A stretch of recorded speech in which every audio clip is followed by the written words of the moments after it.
찬양의 마지막 가사처럼 우리가 하나님 안에 능력 안에 있으면 모든 것이 능할 줄 믿습니다. 오늘 예배 나오신 여러분 모두에게 하나님의 은혜와 평강이 충만하시기를 예수님의 이름으로 축원합니다.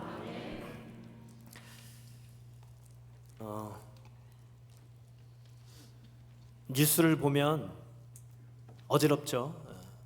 평화롭지 않아요. 뭐 다른 나라에 비해서 전쟁 상황은 아니지만 평화롭지 않은 상태가 우리의 마음에, 우리의 삶의 자리, 또 국가적으로, 또 전 세계적으로 그렇게 혼란이 끊이질 않습니다. 이 혼란이 끊이지 않는 이유가 무엇일까? 하나님의 사람들이 하나님의 사람으로 살지 못하기 때문이다. 하나님의 사람은 이 세상에 존재하는 모든 사람들입니다. 믿는 사람뿐만 아니라 믿지 않는 사람 모두가 하나님께서 창조하셨기 때문이죠. 저는 학창 시절에는 국사를 굉장히 싫어했는데요. 외우라는 게 하도 많아서 이해는 시키지 않고 외우라고 해서 귀찮아서 싫어했는데, 제가 군대 장교를 하면서 훈련병들을 지도하던 육군훈련소 중대장 시절에 정신교육 12개 과제를 다 제가 12시간을 6주 동안에 나눠서 해야 되는데, 교육을 하자 하니 그런 생각이 드는 거예요. 내가 정말 싫어하던 이 역사 이야기를 해야 되는데 어떻게 하면 이 훈련병들 억지로 끌려와서 징병이 되어서 앉아있는 이 병사들에게 이 역사 이야기를 제대로 할 수 있을까? 그거는 이제 스토리텔링처럼 재미있는 옛날 이야기처럼 그렇게 해야 되겠다 해서 제가 담당하던 육군훈련소 23년대 일중대, 여성분들한테 죄송해요. 군대 얘기 굉장히 재미없는데 그래도 더 싫어하는 얘기는 군대에서 축구한 얘기라고 하던데 그 얘기는 안 하겠습니다. 그래서 한 훈련병이 한 번 들어오면은 280명 정도 들어오는데, 그 280명 중에 그래도 자는 훈련병들이 10명이 넘진 않았어요. 저의 탁월한 교수법이 있었죠. 그 이유는 초코파이를 한 두 상자 이렇게 딱 올려놔요. 테이블 위에다. 그리고 졸지 않고 잘 대답하면 이 초코파이를 3명씩 이제 전우조라고 돼 있거든요. 한 사람, 3명 중에 한 사람만 맞춰도 이 초코파이를 3개씩 주겠다 했더니 훈련병들의 눈이 아주 초롱초롱한 거죠. 물론 그건 중요한 얘기는 아닙니다만, 역사를 그때부터 이제 재밌게 공부하기 시작했어요. 재밌게 얘기를 해주려고 훈련병들한테. 그러면서 제가 고려 말, 또 조선 말, 왜 이 유구한 역사와 전통의 나라들이 멸망했을까? 특히나 저는 오늘 여러분들에게 이 혼란의 시대에 우리나라가, 이 혼란의 시대에 내 인생이, 우리 가정이, 우리 회사가 일터죠.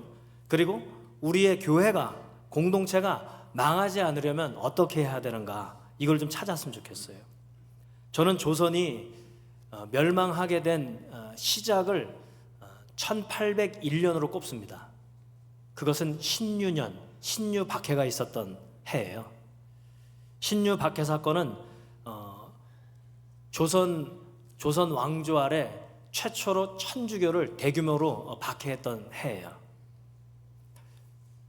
그러나 그 이면에는 정치적인 음모가 있었어요. 물론 천주교가 조선의 유교 사상을 흐트러뜨리는 역할도 했지만, 무엇보다도 더 결정적인 이유는 이 순조 임금 주기 전에 정조 임금 때 아주 세력을 확장했던 남인 세력을 숙청하려고 순조를 앞에 내세워서 정순왕후 김씨가 이 노론 세력을 규합해가지고 정치적인 숙청을 한 거죠.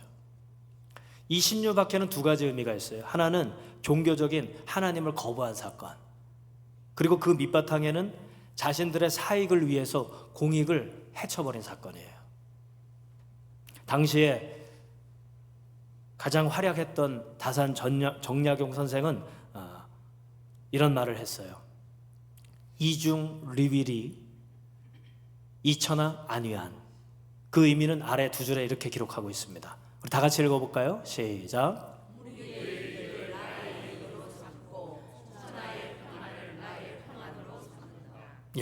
이렇게 하지 않았기 때문이에요. 신유박해가 일어나고 100년 후에 조선이 멸망했죠. 하나님께서는 이 실학자이자 천주교도였던 이 정약용 선생을 선지자로 내보낸 거예요.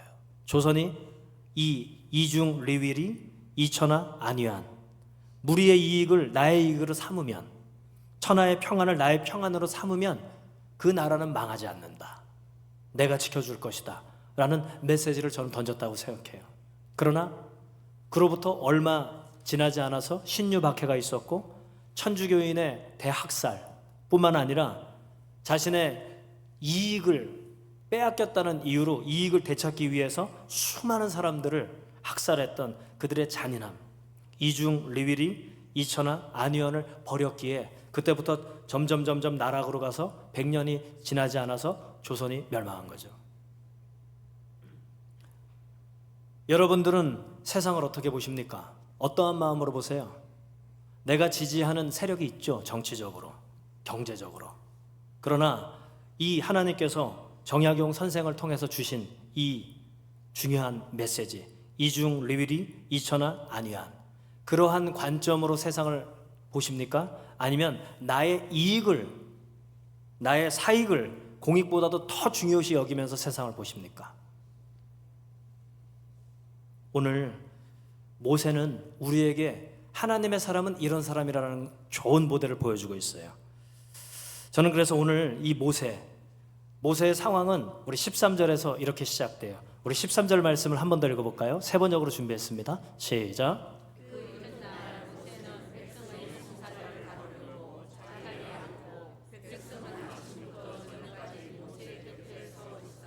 예, 모세가 이스라엘 백성들과 함께 애굽에서 노예살이를 하다가 하나님의 10가지 기가 막힌 이적을 통해서 해방이 되어 나왔죠. 그리고 뒤 추적하는 당대의 최강의 군대, 이 애굽과 싸우지 않고 안전하게 홍해를 건넜습니다. 하나님이 갈라주셨고, 그렇게 이제 광야 생활이 시작되었을 때 그가 도피 생활을 하던 미디안, 지금의 사우디아라비아 지역인데요, 미디안의 제사장이자 유지였던 장인 이드로가 그의 아내 십보라와 게르솜이라는 아들과 엘리에셀이라는 아들을 데리고 와요. 그리고 그간에 있었던 이야기를 듣고 이 장인이 우상을 섬기는 제사장이었지만, 야, 너를 도우시고 너가 믿는 하나님은 진짜 놀라우신 분이다 하고 아주 기쁨으로 맞이하고, 그 다음날 모세의 일상을 보니까 이런 일이 벌어진 거예요. 모세 혼자서 그렇게 아침부터 저녁까지 송사를 다 듣는 거죠. 그리고 백성들은 또 그 한 사람밖에 없으니까 줄을 길게 서가지고 기다리고 있는 걸 본 거죠. 혼란스러운 상황이죠. 그렇게 송사할 일이 많을 정도로 오합지졸이었어요, 이스라엘은 당시에. 그런 상황에 놓였을 때 이제 하나님께서는 이 이도로라고 하는 장인을 통해서 모세에게 메시지를 던져주는데요, 문제점을 지적하는 거예요. 우리 14절을 한 번 더 읽어볼까요? 시작.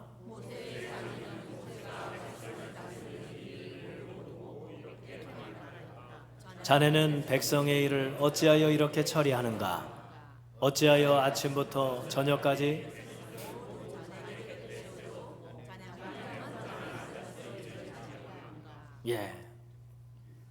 모세 혼자서 하고 있는 일을 염려하는 거예요.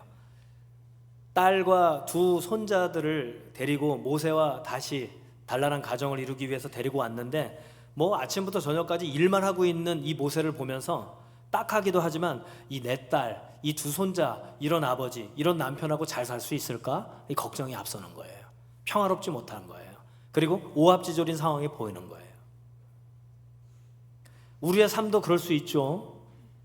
나의 마음 상태가, 또 내가 살아가는 가정, 또 내가 몸담고 일을 하고 있는 일터, 또 공동체, 교회, 또 뉴스를 통해서 보는 세상에 돌아가는 일들, 우리는 혼란스러울 때가 있죠. 그리고 내가 뭔가 해야 되나 할 때가 있죠. 그리고 때로는 내가 책임과 권한이 있을 때 내가 하고 싶은, 내가 독점하고 싶은 욕구가 있죠. 물론 모세는 그런 독점하고 싶은 욕구는 아니었지만 그런 상황을 홀로 감내하고 있었어요. 그럴 때 우리에게 필요한 것은 무엇일까? 저는 두 가지로 살펴봤는데요, 첫 번째는 충만함은 비움으로부터다. 이 충만함은 뭐냐면 인류 최초로 에세이를 기록하기 시작한 중세 시대의 프랑스 철학자 몽테뉴라는 사람이 수상록에서 이렇게 인생을 소개하고 있어요. 읽어볼까요? 시작. 충만한 삶을 살기 위해 난 태어났다는 거예요. 그러면 옆에 있는 분들에게 한번 물어보세요. 당신이 충만해지고 싶은 게 뭡니까? 한번 물어보세요. 무엇으로 충만했으면 좋겠어요? 주식, 돈, 명예, 인기, 평안함? 뭐예요? 여러분들은 무엇으로 충만했으면 좋겠어요? 네? 네? 믿음? 네, 모범답안 말고 정말로 교회에서 하는 답 말고 집에서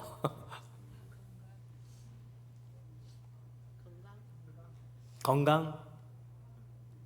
저는 빨리 하나님께 갔으면 좋겠는데 오래 살고 싶지는 않습니다. 한 85년 정도만 살면 좋을 것 같아요. 네. 우리가 충만했으면 하는 그 목적, 그 동기는 무엇일까? 어떻게 하면 충만한 삶을 살까? 몽테뉴는 질문을 던진 거죠. 다시 한번 띄워주실래요? 몽테뉴의 말 다시 한번 띄워주실래요? 네. 다시 한번 읽어볼까요? 시작.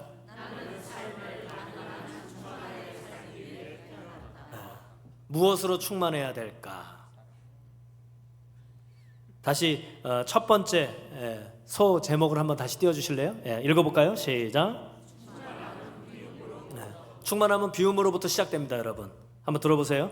이제 모세의 장인어른이 모세에게 묘안을 제시하는 거예요. 너 그렇게 해가지고 피곤해서 내 딸하고 이 손자들 행복하지 않아. 심지어는 너와 함께하는 이 이스라엘 백성들이 행복하지 않아. 내 묘안을 줄게 하면서 던져주는 말이에요. 21절부터 22절 두 절인데요. 한 번 더 읽어볼까요? 시작.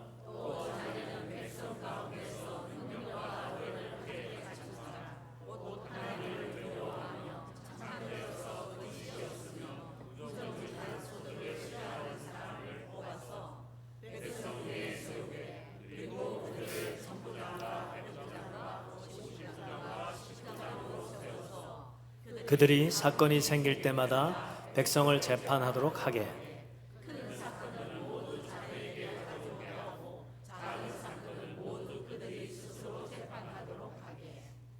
이렇게 그들이 자네와 짐을 나누어 지면 혼자 하지 마 였어요. 그런데 생각해보면 내가 그래도 책임감 있게 잘 하고 있다. 내가 이 모든 일을 잘 해결하고 있다. 하나님의 능력을 힘입어서 이렇게 나 혼자 하던 어떻게 보면 명예, 또 보이지 않는 권력, 독점하고 있는 이 쾌감도 있을 수 있거든요. 근데 그것을 내려놓는 것은 쉽지 않습니다.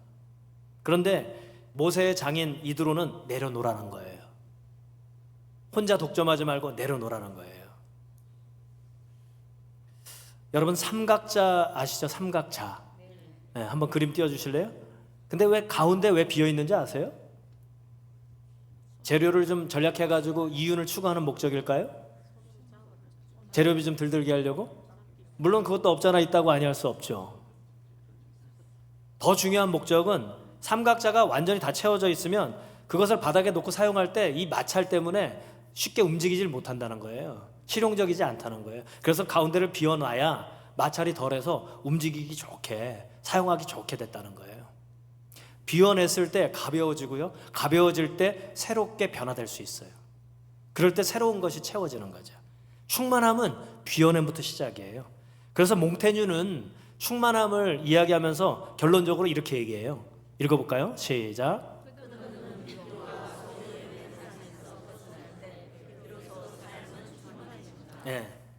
한번 생각해 보세요. 내가 왜 평화롭지 않고 늘 불만족스러울까? 결핍이 왜 있을까? 그것은 비교 때문에요. 비교. 나보다 더 많은 사람들과의 비교, 나보다 나은 사람과의 비교, 그리고 또 내가 더 소유하면 행복할 거라고 하는 착각, 환상에서 벗어날 때 비로소 삶은 어떻게 된다고요? 충만해지죠. 우리 옆에 있는 분들에게 이렇게 축복하겠습니다. 채우려고 말고, 비교하지 말고, 비워낼 때 충만하게 시작됩니다. 기억하세요? 옆에서 얘기해 주신 거 기억하세요? 비교하지도 소유하면 행복할 거라는 생각을 비워낼 때 이제 충만하기 시작하게 되는 거죠. 모세는 그 장인의 말을 듣고 자기가 독점하고 있었던 그 권력을, 그 명예를, 그 권한을 조금씩 나누려고 비워내기 시작했어요. 귀를 기울이고. 그래서 두 번째 읽어볼까요? 시작. 들었는데 듣고 흘려버리면 전혀 변하지 않죠. 비워내고 들었으면 내면화시켜야 돼요. 내 것으로 만들어야 돼요. 이제 그것을 자꾸 해봐야 돼요. 그래서 오늘 24절에 모세는 장인의 말을 듣고 이렇게 행동합니다. 한 번 더 읽어볼까요? 시작.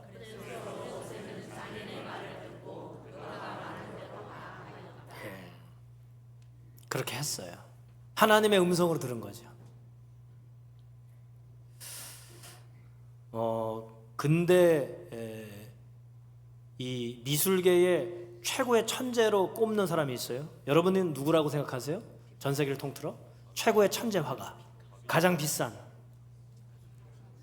수환 형제 뭐라고 했는데? 그 옛날 사람인데 근대 미술. 그건 중세 미술이고. 누가 있을까요? 천재 화가. 이상한 그림을 그렸는데 엄청난 인기를 끌었던 화가. 그렇죠. 피카소 나올 때까지 계속 제가 힌트를 드리려고 했어요. 피카소가 이런 말을 했어요. 읽어볼까요? 시작. 유명한 화가는 화풍이 바뀌면 그 유사한 작품들을 그려낸다는 거예요. 인기를 끌기 위해, 잘 팔리려고. 그림 좀 그릴 줄 아는 사람들이. 근데 진짜 위대한 화가는 뭐예요? 훔친다. 그림을 훔친다는 게 아니에요. 그 영감을 훔쳐서 내면화시켜가지고 나만의 독특한 방법으로 그려내는 거예요. 베끼고 따라가는 것이 아니라 그 화풍을 내가 내면화시켜서 개발을 해서 아주 유니크하게 독창적으로 개발해서 그것을 그림으로 표현해낼 때 탁월함이 있는 거죠. 근데 이 말을 스스로 한 것은 아니고요. T.S. 엘리엇이라고 하는 미국의 소설가의 말을 빌어서 한 거예요. 그가 먼저 이런 말을 했죠. 읽어볼까요? 시작. 남들이 하는 말을 대략 편집해가지고 시를 쓰는 게 아니라 자기만의 독특한 관점으로 그것을 기록해낼 때 그 시는 독창적이고 감동을 주고 탁월한 게 된다는 거죠. 여러분, 따라해서는요 발전이 없어요. 그것을 완전히 내 것을 만들려고 끊임없는 노력이 필요해요. 그러려면 먼저 비워내고 그리고 새로운 것을 받아들일 수 있어야 돼요. 그리고 안 하던 것을 자꾸 해봐야 돼요. 여러분들은 어떠십니까? 누군가의 지적에 대해서 기분 나빠하고 귀를 닫아버리십니까? 기분은 나쁘지만 옳은 것은 내가 받아들이고 바꾸려고 하십니까? 전자예요, 후자예요? 후자. 전자예요, 후자예요? 내가 더 충만한 삶을 살기 위해서는 모세처럼 비워내고 들은 것을 내면화시켜서 행할 때 우리는 새로운 충만함을 경험하게 됩니다. 오늘 하나님의 사람은 비워낼 수 있는 사람, 오늘 하나님의 사람은 좋은 것을 내 것으로 완전하게 만들어서 삶으로 살아내는 사람이에요. 우리의 삶이 불만족스럽고 뭔가 새로운 것으로 가득했으면 좋겠다? 그러면 먼저 비워내십시오. 우리 옆에 있는 분들에게 이렇게 얘기하겠습니다. 충만하기 위해 먼저 비워냅시다. 하나님의 좋은 것을 들었다면 내 것으로 훔쳐냅시다. 오늘 이 모세는 장인의 이야기를 듣고 자기만의 방식을 내려놓고 장인이 이야기했던 좋은 방법을 비워내고 받아들였기에 이 이후 이스라엘의 혼란스러운 공동체는 자리 잡기 시작했어요. 그리고 읽진 않았지만 19장 넘어가면 시내산에서 하나님께서 준비되었을 때에 십계명을 주셨고 그리고 율법을 쭉 주세요. 그리고 그 받은 것으로 천부장, 백부장, 50부장, 10부장과 함께 권력을 이양하고 나누고 그 공동체를 더불어 함께 살아가는 공동체로 만든 거죠. 여러분, 처음에 이야기했던 다산 정약용 선생, 이미 한 200년 전에 이 정약용 선생이 이야기한 것처럼 우리의 마음 가운데, 우리의 삶 가운데, 우리 나라 가운데 이중 리위리 이천하 안위한, 다시 한번 떼어주세요. 여러분들이 가정에서도 마찬가지고요, 일터에서도 마찬가지고 모임에서도 마찬가지예요. 나의 이익보다 모두의 이익을 나의 이익으로, 즐거움으로 삼고 천하의 평안을 나의 평안으로 삼는다면 내가 가는 곳마다 불협화음이 화음이 될 거예요. 불안이 안정이 될 거예요. 혼란이 평화롭게 될 거예요. 왜요?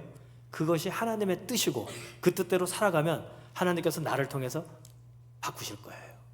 그런 이중 르위리 이천하 안위안의 마음을 품고 오늘부터 한번 한 주간 살아보세요. 어떻게 하나님께서 바꾸시고 도우시는지, 어떻게 비워내고 받아들였을 때 충만해지는지, 그것을 경험하시고 증언하는 복된 충만한 사람들이 되시기를, 평화를 이루는 하나님의 사람들이 되시기를 예수님의 이름으로 축원합니다. 기도하겠습니다. 저희들은 이런 이야기를 좋아합니다. 네가 먼저 잘 돼야 잘 되고 나서 도와주면 되지. 아닌 것 같기도 하지만 그게 더 맞는 것 같고, 그런 이야기를 듣고 교육을 받다 보니 우선 내가 먼저 섭니다. 그러나 하나님께서 200년 전 믿음이 있었던 정약용 선생을 통해 오늘 우리에게 들려주시는 이 이야기, 이중 리위리 이천하 안위안,